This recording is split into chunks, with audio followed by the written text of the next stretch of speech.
Hey everybody, welcome to Zenny62 on YouTube for Tuesday. Update on the ongoing talks between the Oakland Raiders and the Oakland Alameda County Coliseum Joint Powers Authority regarding the lease extension.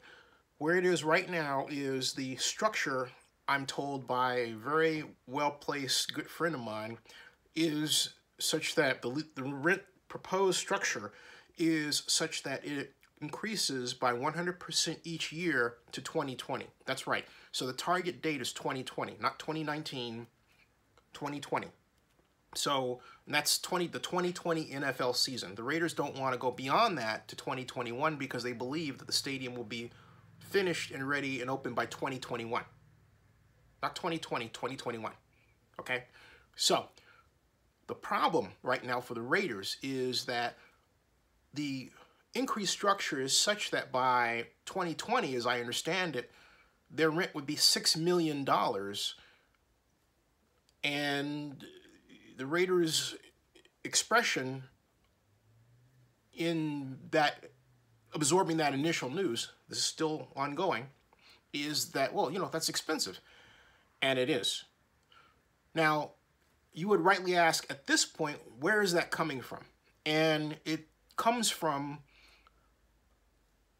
news that happened in 2016 that the Oakland Raiders were behind the collective back of the Joint Powers Authority, which was under the impression that the Raiders were simply going to wait and see what happened with respect to the Carson decision. Of course, Stan Kroenke won the right to go to Los Angeles, therefore nixing the Carson option for the Raiders, and then return to the negotiating table in just before April to seek a lease extension and carve a path toward a new stadium in Oakland. However, what the Raiders did not tell the Joint Powers Authority was that they were going to, and did, as of late January 2016, begin the path to build a new stadium in Las Vegas.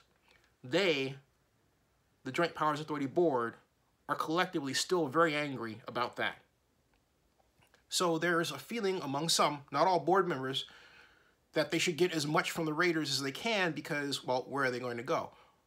However, what was presented to them during the talks is this.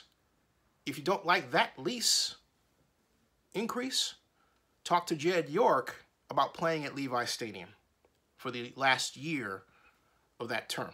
That's where it is right now. That is not final, but that's the news that was given to me as of today. How I would structure it is different. I would say, here is one lease structure. I would keep it level, but with a slight increase that would be taken away if the Raiders agreed to stay in Oakland for an additional 3 years beyond it, say to 2023. And during that period, we would build a new stadium for the Raiders, but they would have to stay here. And we would keep a level rent structure during that period. That would be the option I would present to them. The problem in these negotiations as a whole is that the city of Oakland and the county of Alameda are not planning for the future. As was pointed out to me when I interviewed former Oakland Mayor Elihu Harris last night, Oakland doesn't have a plan. What are we going to do for the future? It's always personal, in somebody's face. Well, I didn't like what you did, and therefore I'm going to do this. But forget that. Where's your plan? Tonight, we're supposed to have Robert Bob, but that will be Wednesday night at the same time, 8 o'clock, so it's a schedule change. And then I have another guest coming on, Daniel Roberts, sports senior writer for Yahoo. And if you're thinking I've heard that name before, he's got a lot of great content under his belt and out online, including great reporting on Bitcoin, great reporting on NFL and business with respect to the protests, and he even has an interview up that he did with Sheldon Adelson in 2016.